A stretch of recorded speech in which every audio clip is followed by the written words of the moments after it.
Hello and welcome. It's the Love Aunt here, and I'm going to be speaking to you about manifesting and manifesting an ex back the right way, how it really works, and why the YouTube manifestation coaches are selling you a lie.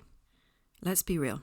When we're desperate, we'll literally try anything. And if there's someone out there that's telling us that they can guarantee that our ex will come back, if we pay them to work some magic, and even if we don't believe in magic, we would still be willing to give it a go.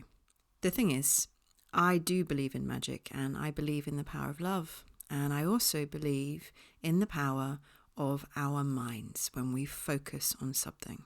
I believe that we're creators and creatresses of our lives. So to this extent, I believe in manifesting on the outside what we've put into our heads. The only thing is, the way that it's taught by most of the people on YouTube isn't correct, because they're selling this false idea that you can make anyone do what you want them to do pretty much immediately. And you'll know I don't believe that you can force anything to happen when you want it to. In fact, I do believe the principle of manifestation works when you're not desperate for it to work. And let's be real. Right after a breakup, we are all desperate for it to work, which means that it's highly unlikely to be effective. So let's speak a little bit about the law of attraction and how manifesting actually works. For anyone ever listening to Abraham Hicks and the original law of attraction work, then in one talk, Esther Hicks, she poses a really important question where she asks us all who we think is more powerful. Is it someone that really, really wants something but has an equal amount of resistance to getting it? Or would it be person two that wants it a little but doesn't mind not having it, which means they don't have any resistance? So who would you say is more powerful, one or two? Number two, of course, because number one wants it really badly, yes, but number one also has an equal measure of resistance against it because the desire for it is too much. It's like the grip is too tight and it suffocates the whole thing. Number two wants it, but there's no resistance to block it from coming. So why? Because they don't think about it every moment of every day probably, and they aren't heavily invested in it turning up. So they're not concerned so much about the whens, wheres, hows, etc. So there's a freedom in the wanting, which means it has the space it actually needs to manifest. We can't plant a seed, after all, whilst continuously hovering over it and not being able to come away and allow that seed the time and the space that it needs to grow. Manifesting is exactly the same. So I'm sure that you've heard that expression. You spend your whole life waiting for a bus, and then when you no longer want one, several turn up at once. Love really applies in this same way. When we want it the most, we don't seem to find it anywhere. And when, for whatever reason, we aren't focused upon finding it, it seems to show up unannounced. We think it's crazy and we never understand it, but it's pretty simple when you think about it. The truth is, it's not unannounced, because how manifesting works, to quote Abraham Hicks, first we ask for what we want.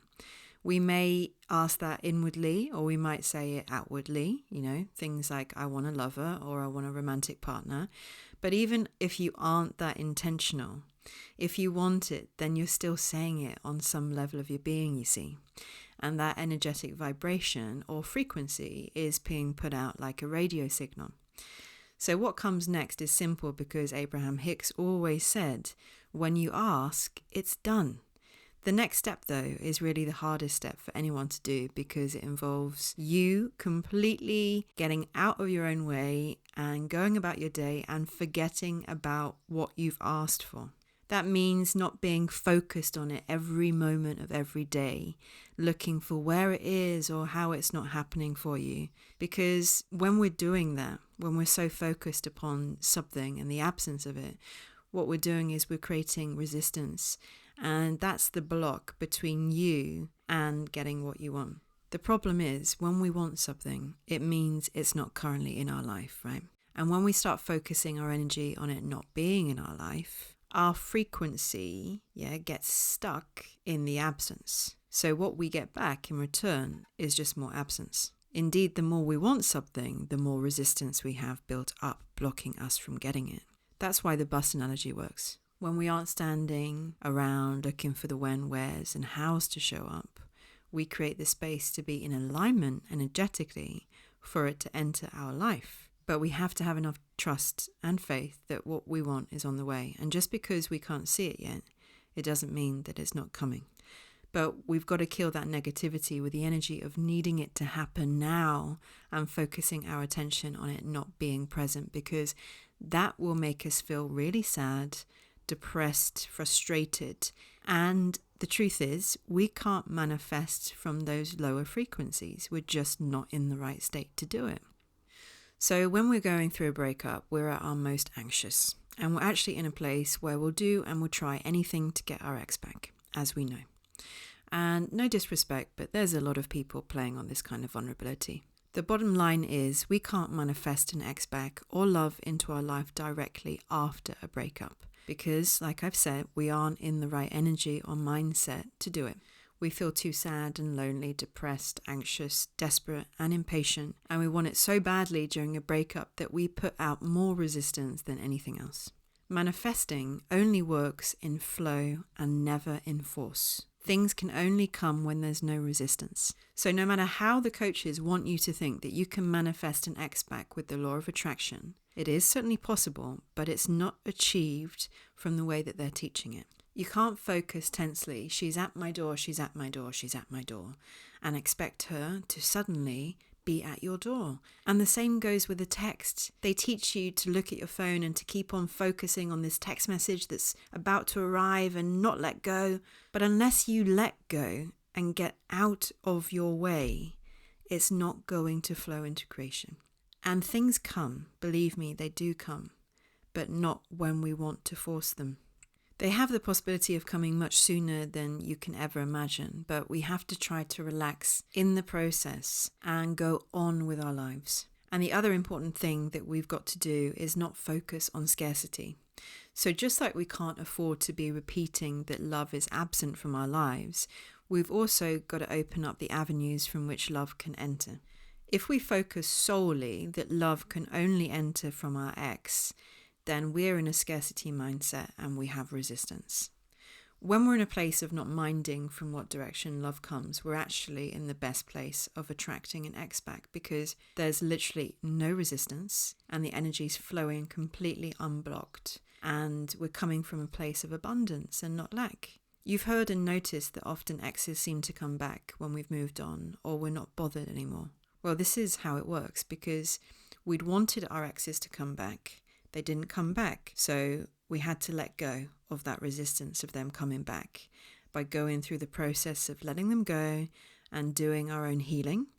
And eventually we get to this moment where we've moved on, and having them or not is no longer like such a big deal. We know it's not a life or death scenario. Suddenly, in the whole law of attraction Abraham Hicks scenario, we have become person two. And that's the real secret to how manifesting works. Manifesting, it doesn't work in the way that the more you focus on something and the more times that you ask for it, the more likely or the quicker you'll get it. It's actually quite the reverse. Although it's something that nobody really wants to think about in the moment after a breakup because you just want your ex and nobody else, I can guarantee you that if it's not your ex that's coming back, then it will be somebody far better that's coming in. And with this in mind, I'd like you to feel free to let go, because the right person is definitely on their way to you. And you don't have to know who it is or where they're coming from or how they're going to come in or who they are. You don't need to know any of the details. You just need to keep the faith that you will love again. It may be your ex. If it's not your ex, it will be somebody far better.